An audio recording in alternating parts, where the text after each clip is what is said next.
En este vídeo vamos a hablar de 5 grandes errores imperdonables que cometemos con el aceite de oliva en nuestra cocina. Y son imperdonables en primer lugar porque son perjudiciales para nuestra salud, en segundo lugar porque arruinan también la calidad de los alimentos que cocinamos con ese aceite y por último porque arruinan también nuestra economía, van a hacer que perdamos dinero. Por lo tanto, considero que este vídeo de verdad va a ser tremendamente útil y provechoso para todos. ¿De acuerdo? Pues no me rollo más y aquí os lo cuento.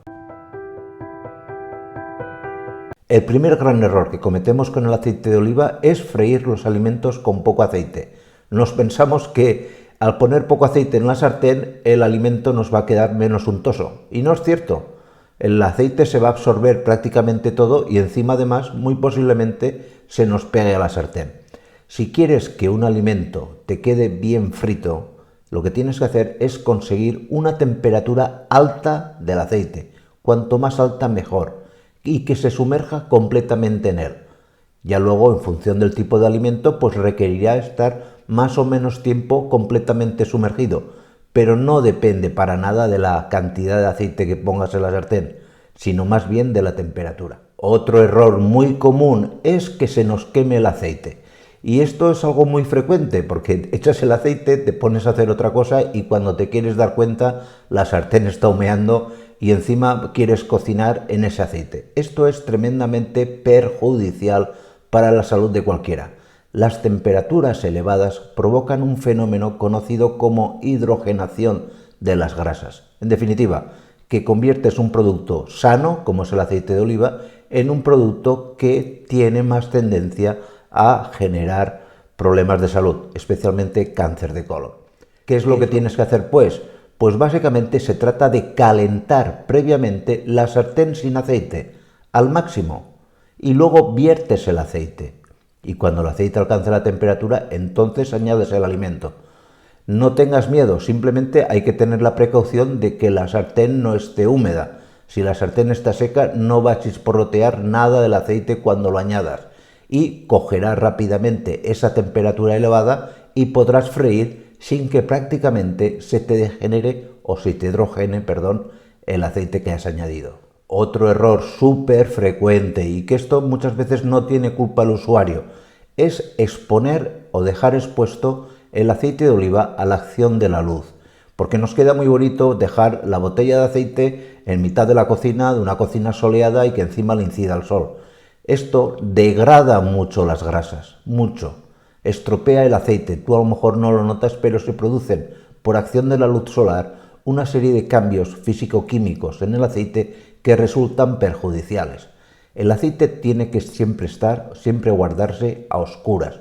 Y el mejor envase, fijaros lo que os digo, es ese envase que encontráis en los supermercados de vidrio oscuro. Cuanto más oscuro mejor, que no deje pasar la luz.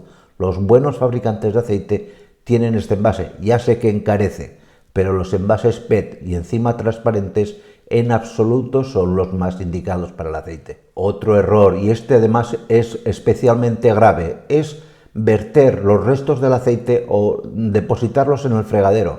Y como eso cuela y tira para abajo, uno se piensa que ya está el tema solucionado. No.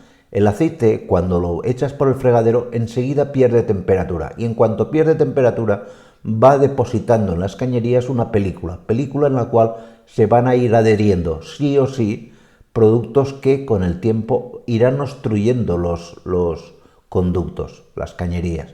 Y que además, por la acumulación de esos productos que por lo general huelen mal, tendrás muy malos olores de cañerías.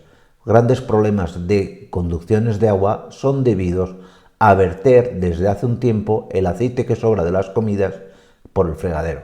Y el quinto gran error, y este afecta sobre todo al bolsillo, es asociar el grado de acidez que tiene un aceite con su calidad. Esto no es así, no tiene por qué. El aceite más gustoso, el aceite más agradable de tomar, no es el que tenga un grado de acidez u otro.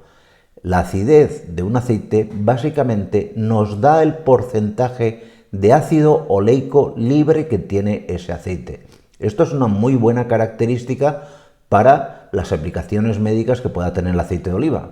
para hacer cremas, ungüentos y demás. Pero para comer, en la cocina, te interesa un aceite que tenga buen sabor y esto no depende de la acidez. Puede que te guste un aceite más ácido o menos ácido. Que menos ácido tenga tendrá menor proporción que el otro. Y esto es válido sobre todo para los aceites de oliva virgen extra. Pero te vuelvo a decir, no tiene mejor sabor aquel que tiene ni más bajo ni más extremadamente alto el grado de acidez. Pues nada más, muchísimas gracias y nos vemos en siguientes vídeos. Cuidaros mucho, chao.